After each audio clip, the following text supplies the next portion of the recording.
speaking to Ms. Rhonda Maingot, founder of the Living Water community in Trinidad and Tobago, and which has branches throughout the Caribbean and elsewhere. She is the Anthony N. Sabler Caribbean Awards for Excellence Laureate in Public and Civic Contributions for 2013. Good morning, Ms. Maingot. Good morning, and how are you? I'm good, thanks. Good.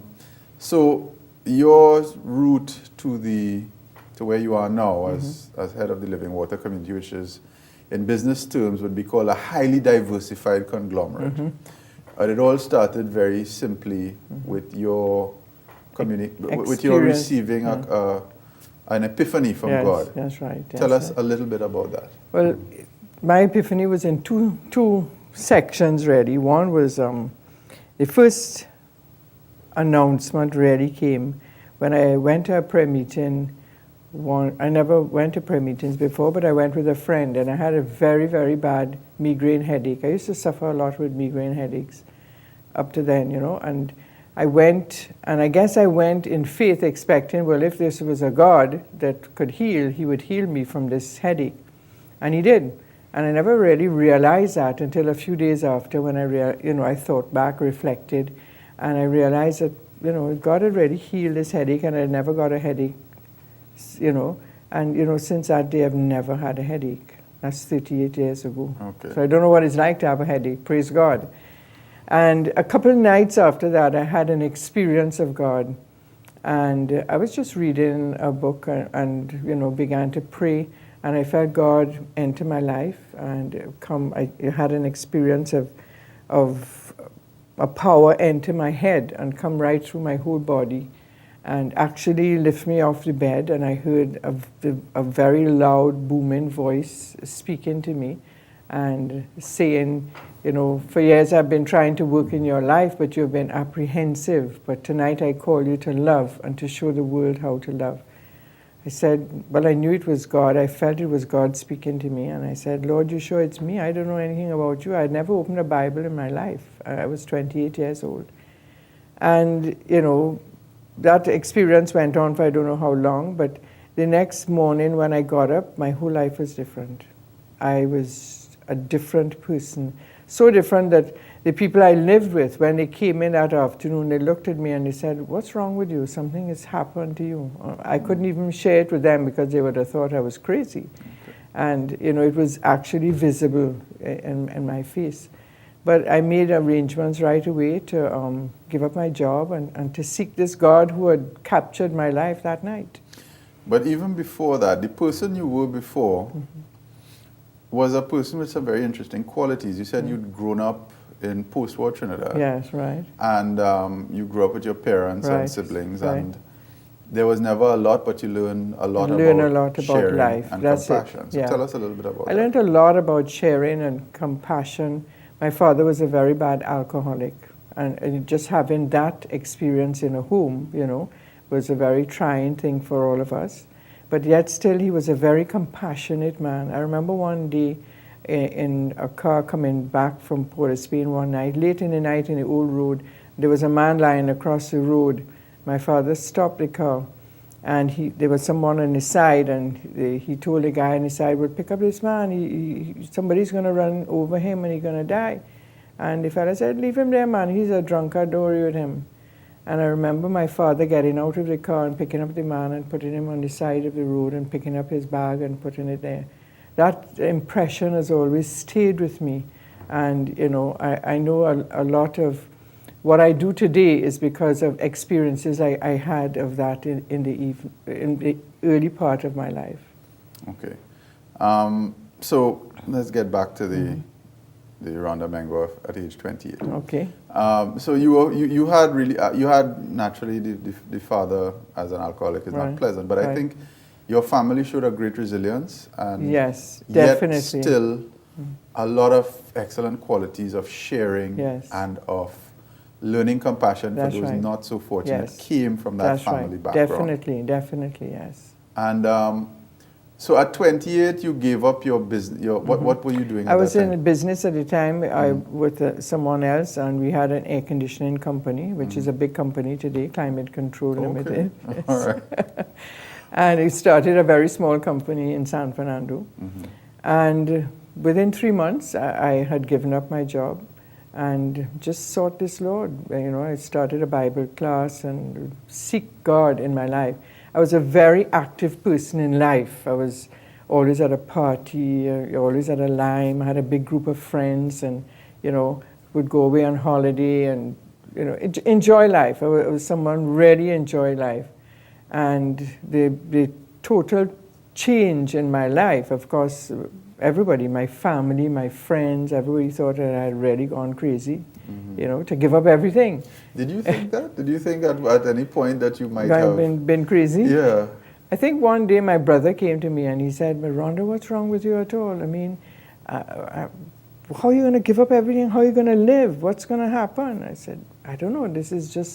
I just feel I'm responding to God, and it's just faith." He said, "But I believe in God too, but I wouldn't do something stupid like that." So I said, "Well, I just feel this is what God, is asking of me." And I guess with all of that opposition, yes, sometimes I've had this drive inside of me, that God had seduced me, and that was it.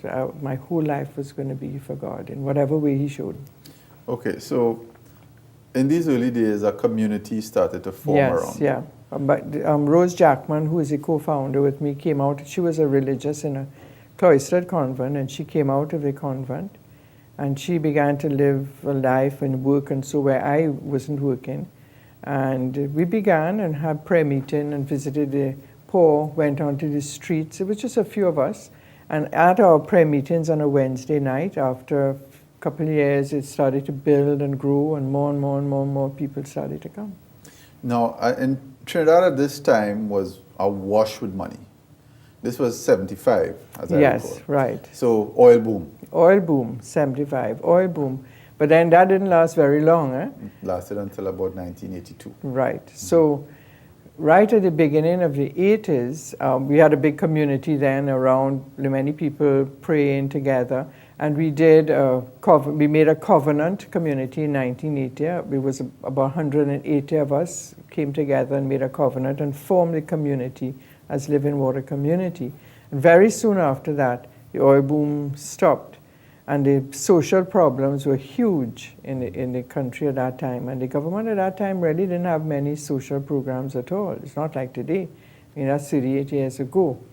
And more and more people came onto the streets, more and more people were hungry, more and more people kept calling us and come in. We would visit Laventille area on a regular basis, and up in the hills and down on the streets in Port of Spain. And it was just an abundance of people.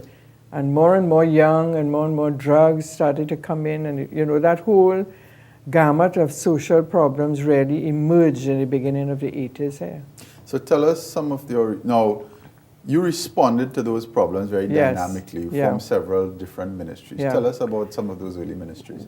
In our prayer meetings, we have something what we call prophecy, where we feel the Lord speaking a word to us, through the gift of prophecy. And for many weeks, the Lord kept speaking a word to us. And after a time, I said, if God is speaking this word over and over, that means we're not listening. Let's listen and let's do something. And we came together as a community and looked through those words and saw that the Lord was calling us to really help the people who are in need in the country. And as a community, we saw two areas that we could immediately work in. One was on the streets, of course, and there are many people who are on the streets and hungry. And also people in those days used to die on the streets. People used to literally die on the streets. You would just leave them in a corner and they would die on the streets. So those two areas, and in 2 successive years, we opened our first 2 ministries, social ministries. One was a hospice for terminally ill. We picked up many people off the streets and brought them into our hospice. And the second one was a caring center in downtown Port of Spain, where we began to care for the street dwellers and people who lived in hovels all around the place. We had hundreds of people, and still do, coming to us every day for bath, showers, clothes, food, and trying to rehabilitate them, get them if they were sick to the hospital or whatever it was, and really start a ministry to those who are on the fringes of society. And from there, you grew into, when the HIV epidemic came, you responded to that. Yeah. Then the problems of young people. That's it. The problems of young people, even on the streets, I think really moved us to that. because more and more we saw, when we first went onto the streets, there were a lot of old people, middle-aged and old people on the streets. Their houses had burned down and different things like that got them onto the streets. But soon they began to appear at our window every day, more and more young people and addicts. And, you know, very crazy, out of their mind with drugs and really in need. And some young people just homeless, just leaving home and coming onto the streets. And that moved us to open 2 programs as well. One was a program for homeless boys and young men, which we still have today. And also our going to the drug rehab and prevention program that we have as New Life Ministries. So we began those 2 programs, and almost at the same time, people used to come and just drop children to us, and babies. They would come to our center and just leave children with us because they couldn't cope with them or whatever had happened. And then the court started to give us children. You know, it was just children coming, so we opened a home. We used to work with a private person that had a home, and we would support her and, you know, help her with bringing in people, children and so into her home. But when it got too much, we opened our own home, and we still have that program already. What today. is it called? Our Halfway House, Our Lady of the Wayside Halfway House. Okay. So, but you weren't confining your activities to Trinidad, and No. you were in fact spreading much further afield, like yeah, Russia. Yeah. So tell us a little bit about your activities throughout the region and the Russian ministry. Towards the end of 1980, in the 80s, we felt a call for mission. You know, our community and our church really are missionaries. Jesus said, go and proclaim to the whole world. So we are missionary in spirit. And a priest came to us one day in 1988 and told us about these little islands, the Netherlands Antilles, further up the Caribbean. And they were Dutch islands and now changing to English, and they wanted some community or someone to come there within the church that spoke English to be able to minister to the people.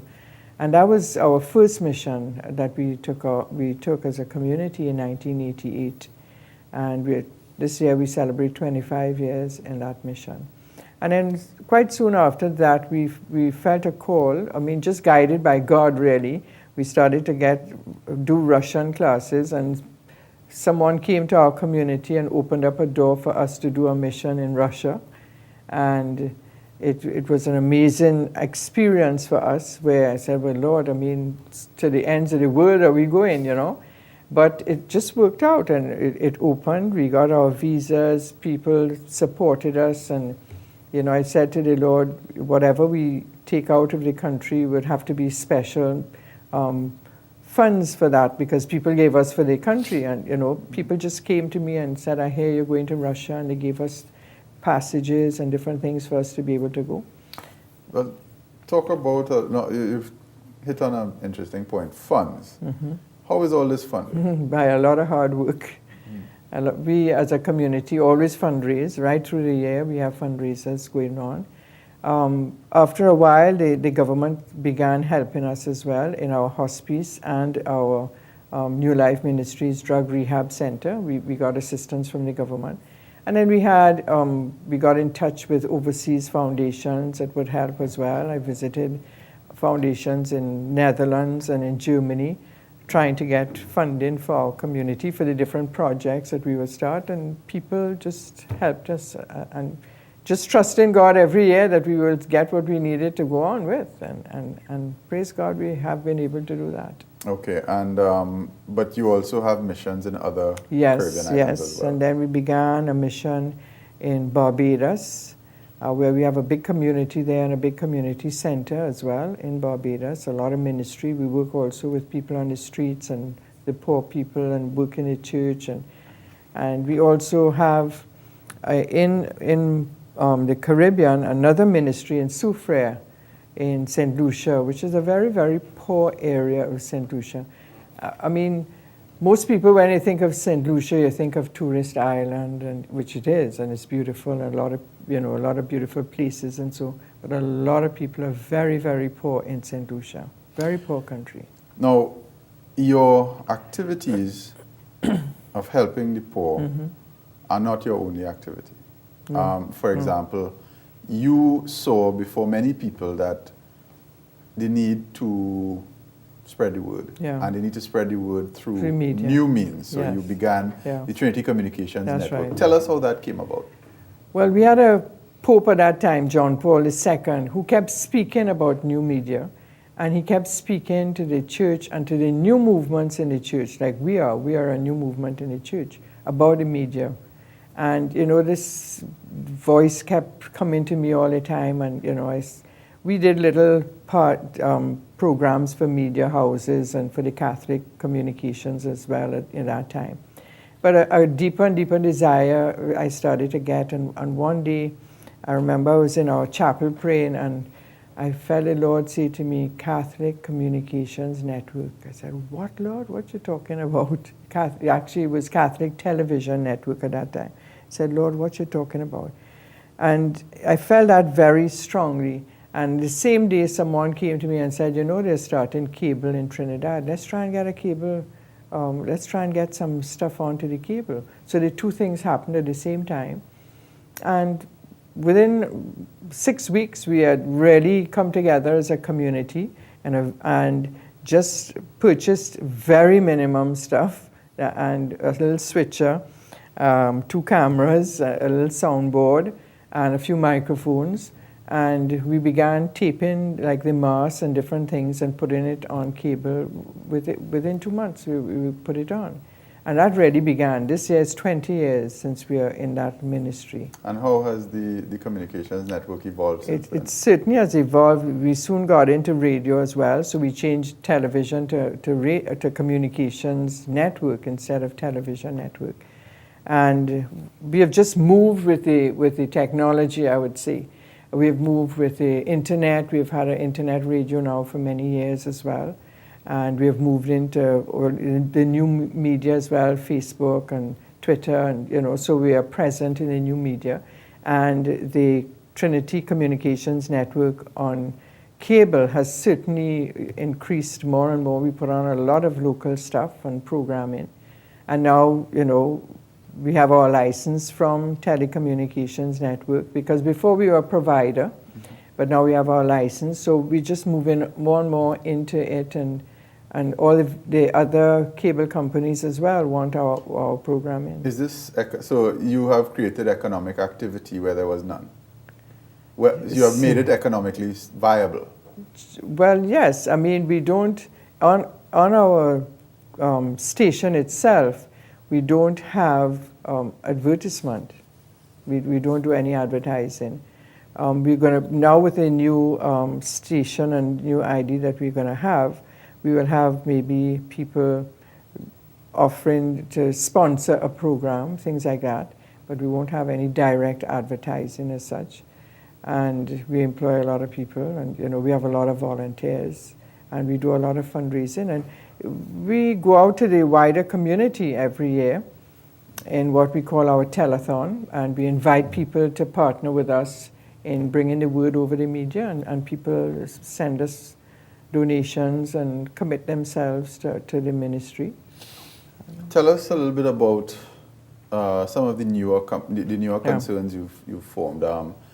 I believe the Fountain of Hope has generated a garment factory which provides employment for the people it helps. Tell us a little bit about your activities. Okay, actually that Fountain of Hope program was really initiated and the vision of Dr. Anthony Sabga, because he called me one day, I mean, years ago, and he said, you know, there's a big need in this, why don't you do that? I'll give you a building.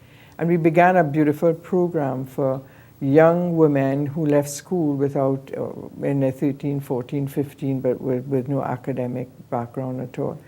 And put them into different means of preparing themselves for the community, like sewing, cooking, different things that we will do, arts and craft, to help them, and also give them as well a rounded program of development. And we did our program for 18 years in that particular way. During that time, in the last 5-6 years, the government had started YTEP, and you know, it was more or less the same sort of thing. And they were able to offer much more than we could offer. So we have streamlined the program into a smaller thing where we still have the little garment factory where people come and they sew stuff, in particular for the church and the wider church, different things for churches and anybody else who want to. What's emerging is that you seem to be consistently ahead of the curve. You're responding to things before the government responds. So tell me, what comes next? What's in the future for Living Water? God alone knows that. If I had known what the future was, I would probably run the other way. But I trust the Lord.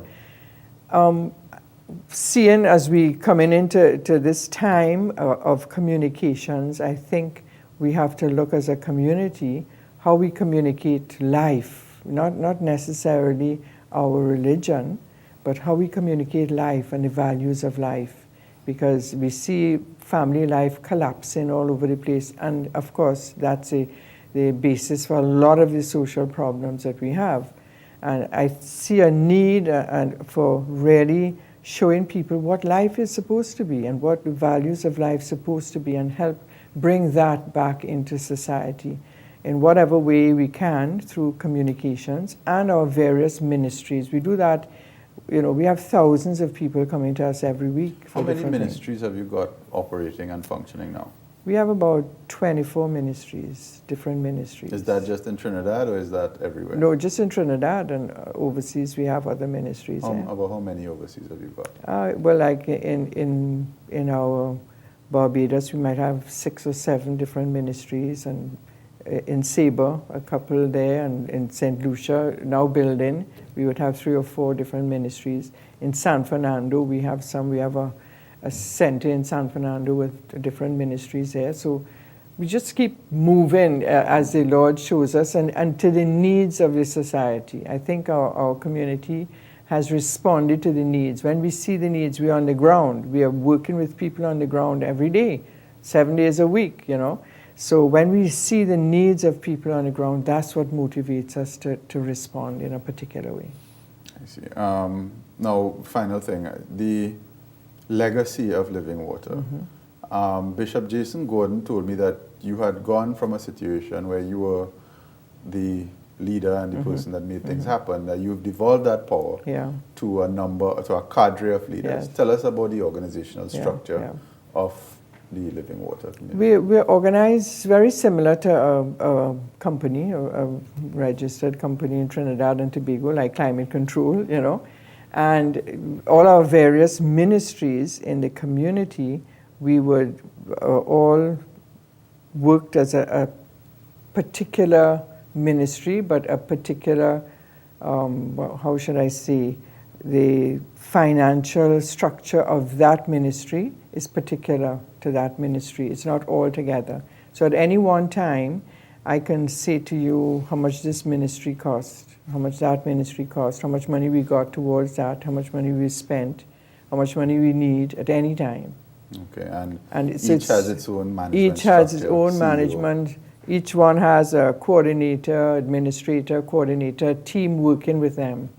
And then from the heart of the community, there would be a community director that would be responsible for a few of those different ministries and would overlook everything. I see. So it's really, the organizational structure is much like a business.